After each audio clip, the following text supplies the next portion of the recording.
de operacionalidad, que es la interacción, que ya la hemos analizado también, ¿no? Es cuando yo con otro hago equipo, hago complicidad, una complicidad y ahí es donde, por ejemplo, utilizamos el modelo del fútbol como un modelo muy interesante de lo que podemos trasladar sistémicamente a las organizaciones. Y mencionas algo bien interesante, porque todos tenemos la función de ser coaches, porque de alguna manera u otra impactamos a alguien. Claro. Entonces no tiene que ser visto como un coach profesional que está en una sesión, sino y en especial organizacionalmente, todo quien lidere debe de tener capacidad de ser coach. Claro. Y eso lo ejerce diariamente, vía el ejemplo, vía muchos aspectos, ¿no? Entonces no es un tema de que te voy a retroalimentar, te voy a dar feedback, voy a estar en una sesión. Es un tema de un diario vivir. Claro, y fíjate la otra cosa también, Torre Babel, volvemos al fenómeno de Torre Babel. ¿Qué suelen hacer las organizaciones? Tratar individualmente o pretender resolver individualmente un problema que es interactivo, un problema que es social, lo quieren resolver en el nivel personal. Con los estudios que hemos venido haciendo en los últimos años, nos hemos dado cuenta que más del 90% de los problemas que nosotros hemos encontrado obedecen a dos razones. Una, estás interpretando algo en un nivel que no es el nivel en que están ocurriendo las cosas. ¿Ya? Y dos, la dificultad para desindividualizar los problemas. Los problemas personales son muy raros. Generalmente suelen ser problemas de orden médico. Problemas de un individuo, o problemas, o un asunto médico, y médico me refiero a que la medicina tradicional ha supuesto, ha partido la premisa de que lo que se enferma son los subsistemas, y no la persona. Por eso nos quejamos tanto de los médicos. Nos quejamos de los médicos porque decimos son deshumanizados. ¿Qué queremos decir con deshumanizado? Que él no está operando en el nivel persona, él está operando en el nivel sistema. Entonces el cardiólogo llega y te siéntese ahí y tal, que si yo te pone un poco de cable y tú, me va a electrocutar. Y lo más que puede hacer es reírse, ¿no? O sea, no existe la persona cuando él está operando. Ese fenómeno es Torre Babel. Porque él dice, no, mi trabajo es curar el corazón. Pero ese modelo es un modelo caduco. Porque no tiene pensamiento sistémico. Entonces, por eso yo digo también que en este fenómeno de la medicina ultramoderna, yo creo que una de las consecuencias es que se van a redefinir completamente las especialidades. Van a ser redefinidas, pero de una manera insospechada. Ajá, Isabel. Entonces, suponte que estás haciendo una sesión de coaching y bueno, tienes problemas con la jefa, con tal, con no sé cuánto. Lo ideal, en principio, sería, pues mira, abordar a todo el mundo ahí. Exactamente. Sí. Abordar a la organización. Esta organización tiene un problema aquí. Ok, pero este problema, ¿cómo repercute hacia arriba? ¿Cómo repercute hacia abajo? ¿Cómo repercute hacia los lados? ¿Y dónde son los puntos en los que hay que atender? Porque las organizaciones no juegan con los individuos, juegan con las interacciones. Ahora, venderle eso a quien contrata el coach. Eso te iba a comentar. Ahí es otro capítulo que tenemos que ver Yo cómo tengo una ahora. experiencia, una empresa que le hemos hecho 15, 20 personas coaching individual. Y estaba con la directora de recursos humanos y le decía, oye, esto puede ser mucho más productivo porque estamos tratando temas recurrentes en todos, que lo hagamos grupal, productivo para las personas y económico para ustedes. Y ellos están cerrados a esa opción, y los otros que también les he dicho, necesitamos incorporar al directorio. Exactamente, claro. O sea, Toma la decisión. Claro, o sea, si ustedes no modelan lo que nosotros estamos también trabajando en el siguiente nivel, y también están cerrados, o sea, no es tan fácil. Sí, sería la idea. Ese es un trabajo, precisamente creo que ahí es donde viene un trabajo ahora de enfoque social. Fíjate que cuando el Congreso de los Estados Unidos decía a finales de los años 80 que la década de los 90 va a ser la década del estudio del cerebro, lo llamó la última frontera. En aquellos momentos yo dije, ese es un acto de ingenuidad propio de la Torre de Babel. Podríamos decir, hemos avanzado bastante en esa frontera en el sentido de que ya conocemos bastante sobre el cerebro, su vínculo con la persona, que es el órgano con el cual nosotros tomamos decisiones, por ejemplo. Y por eso es muy importante que ningún médico lo deje por fuera, ¿ya? Porque a fin de cuentas el poder ejecutivo, yo le digo, aquí en Ecuador le digo, es el carondelet del organismo, ahí es donde toman las grandes decisiones, ¿no?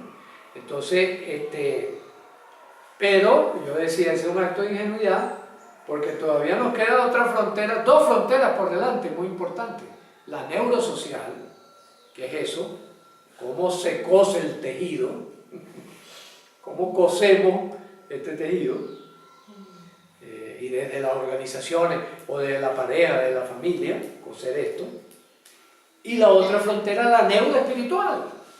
¿Cómo es que estos aspectos, ya lo llamemos energía, lo llamemos campo universal, lo llamemos Dios, como quiera que lo queramos llamar, cómo eso es el ámbito de la realidad que también forma parte del sistema? Entonces, esas dos fronteras, allí estamos empezando a asomarnos en la frontera neurosocial. Yo creo que valdría la pena que nuevamente el Congreso de los Estados Unidos aprobara una cantidad de dinero similar a la que aprobó para el estudio del cerebro en los 90, que dio origen a toda esta cantidad de información utilísima sobre quiénes somos, y lo aplique a la frontera neurosocial y se siente con los empresarios. Miren, señores, ustedes son un organismo social, por lo tanto ustedes no se pueden manejar en leyes personales. No, que la culpa es de fulano. Eso es bajar al nivel personal lo que tiene que ver con un nivel mucho más complejo. Entonces, por eso es que el coaching es tan limitado, sobre todo en las organizaciones. Tiene muchas limitaciones porque ellos lo siguen mirando como un asunto personal y algo que tú dijiste hace rato, como un asunto lineal. Y no como, porque una de las cosas importantes al hacer este análisis es que fíjense que aquí la racionalidad causal desaparece. No hay causas, hay espirales interactivas entre muchos elementos que van a producir una resultante en un momento dado y en un contexto dado. Entonces, este salto no es fácil para una cultura que tiene una tradición de 2000 y pico de años, razonando linealmente y razonando con una lógica formal, que es una lógica excelente para descubrir el mundo material, pero que en el mundo social, en el mundo mental y en el mundo espiritual es completamente inútil. Pero es por el pensamiento que es donde te conviertes en un trabajador como un número, como un operador. Exacto, esa es una de las consecuencias, ¿no? Entonces, bueno, que bajó la productividad, la culpa es del vendedor. Si fuera así de sencillo, ya lo habríamos resuelto, ¿no? Y por eso es que, por ejemplo, el pensamiento oriental, pensamiento de las tradiciones yoga, brahmánica, etcétera, etcétera, ese tipo de pensamiento ahora nos atrae tanto, porque se acerca más al pensamiento sistémico. O sea, toma más en consideración esos vínculos que ejercen una fuerza sobre cada uno de nosotros y sobre cada uno de los elementos, ¿no? ¿Qué más? como un catch 22, como se dice, o sea, porque no es solo grupal, también hay que traer lo individual. Claro, claro, ¿por qué? Porque tiene que ver, Exacto. entonces, ¿cómo lo usamos? Vamos a empezar a operacionalizar. ¿Cómo lo usamos? Hacemos un análisis y vemos cuáles son los puntos de fuerza y cuáles son los puntos de debilidad. En pensamiento sistémico avanzado, operacional, los modelos matemáticos y ese tipo de cosas, se habla de zonas de apalancamiento. Las zonas de apalancamiento son puntos que si uno toca, transforman el sistema como un todo. Por ejemplo, para nuestro comportamiento, una zona de apalancamiento importantísima son las emociones. Una pregunta. Entonces, suponte tú que estás haciendo un coaching, no necesitas atender a otra persona si te basas en una zona de apalancamiento, a un familiar o a un jefe o tal, ¿no? Claro, depende, por ejemplo, fíjate, cuando los niños están pequeños y a veces hasta la adolescencia, algunos de los padres podríamos considerarle una zona de apalancamiento. De hecho, por ejemplo, nosotros no hacemos coaching ni de niños ni de adolescentes solos. Ya lo descartamos. ¿Por qué? Porque la estructura neurológica nuestra hace que nosotros tomemos fundamentalmente de las relaciones humanas los nutrientes para constituir nuestro holograma.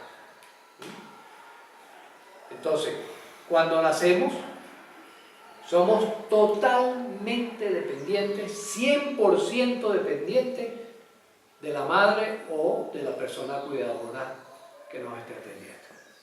100%. Ese 100% de dependencia hace que sea nuestro modelador básico para construir ese mapa interior. Entonces, allí conocemos lo que es el amor, allí conocemos lo que es el odio, allí conocemos lo que es la fidelidad, allí reconocemos lo que es la seguridad o la inseguridad,